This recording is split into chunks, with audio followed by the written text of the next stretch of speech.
Perkenalkan, nama saya Adelia Nur Irada dan nama saya Adela Agustin. Baik Bapak, kita kesini bertujuan untuk tugas mata kuliah terkait kebijakan beasiswa pendidikan bagi masyarakat yang kurang mampu. Pertanyaan pertama ya Pak. Ada juga pemberian bantuan kayak PIP atau kartu cerdas. Jadi itu hanya untuk siswa miskin, kartu cerdasnya ya. Ada program PIP yang dari pusat, ada juga tahun kemarin itu program kartu cerdas yang dari Kota Sukabumi. Jadi yang nggak dapat PIP dari pusat, dapatnya dari kartu cerdas dari Kota Sukabumi. Nah, cuma tahun sekarang karena kecepatan pengadaan kartu cerdas sudah ada. Usulannya pasti ada ya. Kita pasti inginnya semua, karena itu kan amanat dari peraturan ya, amanat dari peraturan tentang standar nasional pendidikan. Jadi semua siswa miskin itu harus terfasilitasi. Ada juga beasiswa itu program dari Pemda, itu Pak Wali kerjasama dengan Nusa Putra itu ada, tapi yang mengelolanya di Pemda. Kalau nggak salah 60-an per tahun itu ada. Artian bahwa jadi beasiswa yang kita berikan itu bukan kepada siswa yang tidak sekolah untuk bersekolah kembali ya, tapi diberikan kepada siswa-siswa yang berasal dari keluarga tidak mampu yang rawan putus sekolah seperti itu. Baik itu PIP maupun kartu cerdas sistemnya sama. Jadi menjaga supaya siswa-siswa yang berasal dari keluarga tidak mampu untuk jangan sampai putus sekolah seperti itu. Sementara untuk penurunan angka putus sekolah sendiri, kita berupa pendataan terkait dengan pendataan anak-anak yang memang anak-anak usia sekolah yang tidak bersekolah.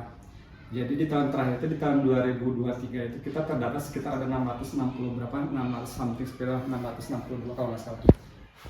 Jadi dari data terakhir laporan itu sekitar 164 yang sudah kembali bersekolah.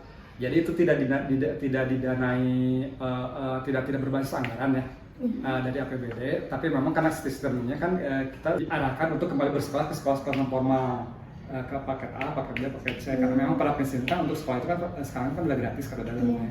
Ya tinggal mungkin kalau memang itu mereka karena memang tadi niatnya bukan dasarnya dari keluarga tidak mampu, sebenarnya untuk ongkos untuk perlengkapan sekolah seperti buku, seragam segala macam kan mampu mereka. Nah itu diarahkan ke PKBM itu. Kualitas yang sama seperti itu. Tergantung anaknya juga. Tergantung anaknya, betul.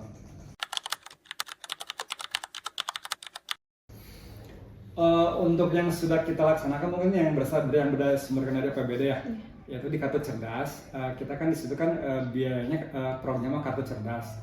Jadi diperuntukkan untuk siswa-siswa yang berasal dari keluarga tidak mampu. Jadi untuk penentuan status tidak mampu itu kita bekerja sama atau ada cross cutting kegiatan dengan yang ada di dinas sosial dengan UPT SLRT kalau nggak salah. Dari UPT itu yang menentukan bahwa si anak itu betul tidak berasal dari keluarga tidak mampu seperti itu. Karena mungkin basis data untuk keluarga tidak mampu kan ada di dinas sosial. Jadi mungkin nanti ketika anak itu NIK itu dilingkan dengan orang tuanya, mungkin nanti akan ketahuan bahwa ini memang betul dari keluarga tidak mampu.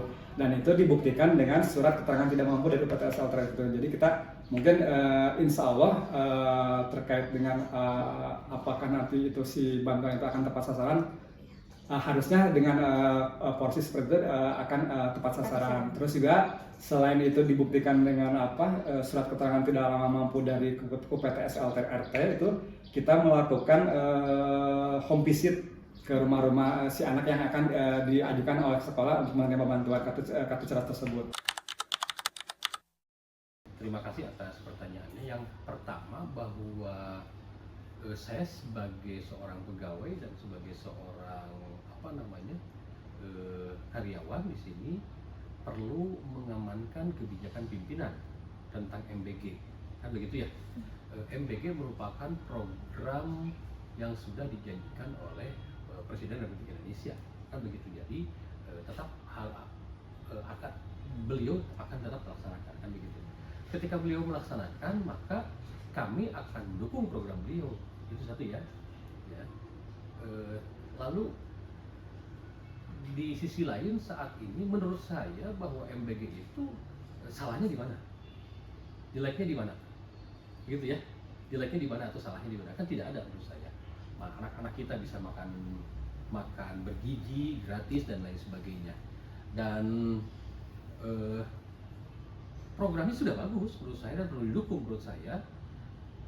Perkara di lapangan itu ada hal-hal, ada riak-riak, ya setiap kegiatan dimungkinkan ada riak-riak seperti itu.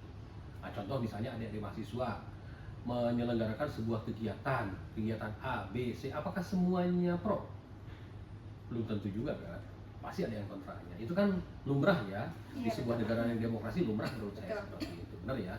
Nah, lalu kenapa kita ada efisiensi tetapi MBG masih jalan? Saya kira para pengambil kebijakan di pusat itu sudah sangat memperhitungkan. Kami kan tidak punya data sedetail itu, Pak. Itu kan datanya data besar, data skala nasional kan begitu ya. Saya kira para pengambil kebijakan di pusat, baik para menteri maupun pimpinan yang lebih tinggi, misalnya Bapak Presiden, saya kira sudah sangat memperhitungkan itu. Jadi saya sebagai seorang karyawan, mungkin sebagai seorang pegawai ya juga mendukung kebijakan-kebijakan beliau begitu. Kalau SD, SMP, saya kalau dinas pendidikan kota kabupaten kan mengelola SD SMP ya, Paudikdas ya. Kan ada bantuan operasional sekolah dan lancar sampai saat ini. Kalau kami itu dinas pendidikan mengelolanya PAUD dan Dikdas ya, pendidikan harus dan pendidikan dasar. Sampai saat ini anggaran pos tidak terganggu. Bahkan tahun 2025 kemarin kita masih juga ada bos daerah. Selain bos pusat, kita di daerah pun ada bos daerah untuk satuan pendidikan. Selain itu pun ada bantuan juga dari pemerintah Kota Sukabumi melalui kartu cerdas untuk anak yang tidak mampu. Selain itu pemerintah pusat juga masih ada bantuan sampai saat ini malah tentang program Indonesia Pintar. Jadi anggaran untuk bantuan-bantuan yang sifatnya untuk siswa sampai saat ini kita ngobrol ya tidak ada masalah, tidak ada yang dipotong. Menjawab, tetapi kalau secara umum, saya bisa berpendapat bahwa calon mahasiswa yang kurang mampu atau siswa yang kurang mampu kan bisa dilihat datanya di DTKS, data terpadu kesehatan sosial, keluarganya mampu atau tidak. Kalau keluarganya tidak mau, pasti tercatat di DTKS. Itu dan itu salah satu sumber data yang akurat yang bisa menyalurkan bantuan begitu. Contoh misalnya keluarga Neng. Kalau keluarga Neng tidak tercatat di DTKS, dimungkinkan Neng keluarga mampu. Atau mungkin saja ada keluarga tidak mampu yang sampai saat ini belum terdaftar di DTKS, tapi kan persentasenya kecil. Nah, fungsi kita sebagai pemerintah justru untuk, tapi nanti ada dinas yang menangani ya. Fungsi kita sebagai pemerintah melalui dinas yang menangani itu harus menyasar itu supaya teman-teman kita yang kuliah itu, khususnya yang tidak mampu menurut Neng tadi, bisa mendapatkan bantuan.